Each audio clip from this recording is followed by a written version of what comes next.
Chapter 11. Huck as Sarah Williams. "Come in," said the woman, and I did.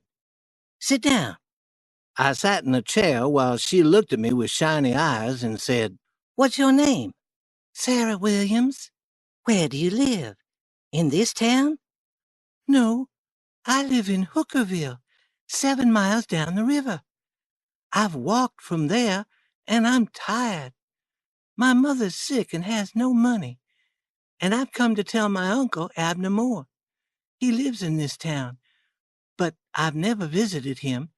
Do you know him?" "No, but I don't know everyone yet. I've lived here only 2 weeks. It's dark outside now, and your uncle must live in the other end of town, since I know the people who live nearby.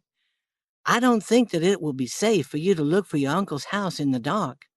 My husband will be home soon, and he can help you." "I won't need help. I'm not afraid of the dark." "Then you must not have heard about the murder."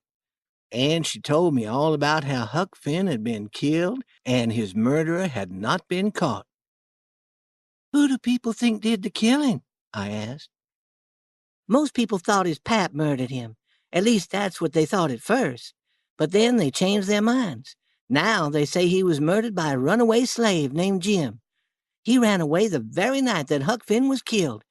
A large reward, $300, will be paid to anyone who catches Jim. A reward of $200 will be paid to anyone who finds Huck's father. He had come to town the morning after the murder and told about it. Then he went out on a boat with many others to search for Huck's body. The next day, he went to Judge Thatcher to get some of Huck's money. He said that he needed the money to search for Jim. The last time he was seen, he was very drunk and walking with 2 strangers. No one has heard from him since then. Some people think that he killed Huck for the money, and that he'll return in a few weeks and demand what's left of the $6,000 from Judge Thatcher."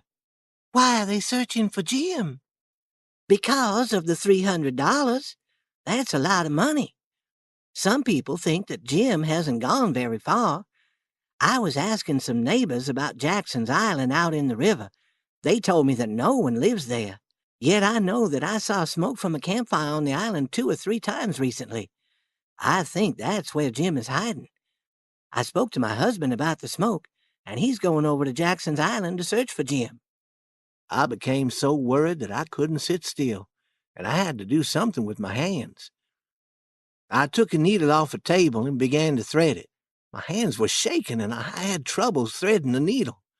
The woman stopped talking and stared at me. I quickly put down the needle and thread and said, $300 is a lot of money. I wish that my mother could get it. Is your husband going to the island tonight?" "Oh, yes. He went to get a friend to go with him. They want to borrow a boat and another gun. They'll leave tonight." "They could see better if they waited until daylight." "Yes, and Jim will be able to see better, too. After midnight, he'll be asleep. They can find his campfire easily in the dark." "I didn't think of that." The woman looked at me in a curious way. I felt very uncomfortable. Next, she asked me, "What did you say your name was?" "Mary Williams." I was afraid to look in the woman's face. Had I said Mary before, or had I said Sarah? "Dear, I thought you said your name was Sarah when you first came into the house." "Oh, I did. My name is Sarah Mary Williams. Some people call me Sarah, and some call me Mary." "Is that the truth?" "Yes." I was feeling a little better, but I wished I could leave.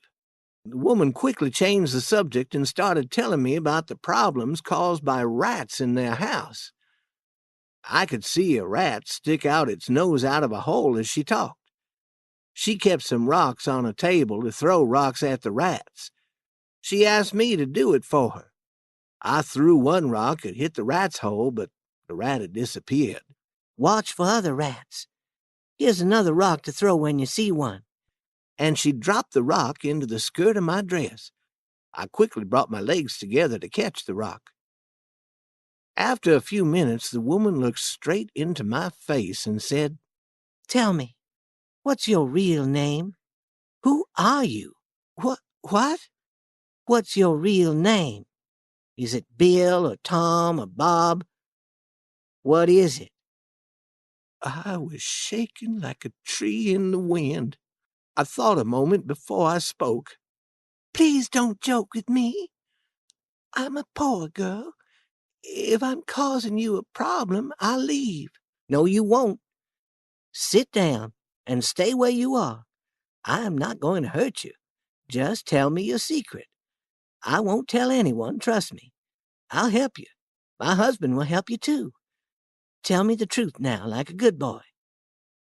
I could see that she was not fooled by the girl's dress that I was wearing. I told her that I would speak the truth, but she must keep her promise not to tell anyone my secret. I told her that my mother and father were dead, and that I was forced to work for a mean farmer who lived about 30 miles from the river. He beat me and treated me in a bad way, and I knew I had to run away from him. He was going to be away from his farm for a few days, and I knew that this was the time to leave. I stole a dress and hat from his daughter so that no one would recognize me on the road. I believed that my uncle Abner Moore would take care of me, which is why I came to this town of Goshen to search for him. "Goshen? Do you think that this is the town Goshen? This is St. Petersburg. Goshen is 10 miles further up the river." Oh, well, if this is St. Petersburg, then I must leave. By walking quickly, I should get to Goshen in the morning. "Wait, I'll give you some food to take with you. Before you leave, tell me your real name." George Peters. "Remember that name, George. Don't tell me later that it's Alexander, and then that it is George Alexander. And don't try to be a girl again. You might fool a man, but you never fool a woman. When you thread a needle, don't hold the thread still and bring the needle to it. That's the way a man does. A woman always holds the needle still and brings the thread to it. And when you throw a rock at a rat, don't do it in a skillful manner, and be sure to miss the rat's hole by 5 or 6 feet. And when a girl tries to catch something in the skirt of her dress, she throws her knees apart. She doesn't bring them together. I realized that you were probably a boy when I watched you thread the needle. I asked you to do the other things as a kind of test.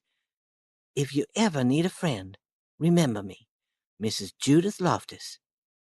I left quickly and quietly returned to my canoe, which was some distance from the woman's small cabin. I went as fast as I could to the island. First, I ran to my old camping place and started a large fire. Then I ran to the cave and awakened Jim.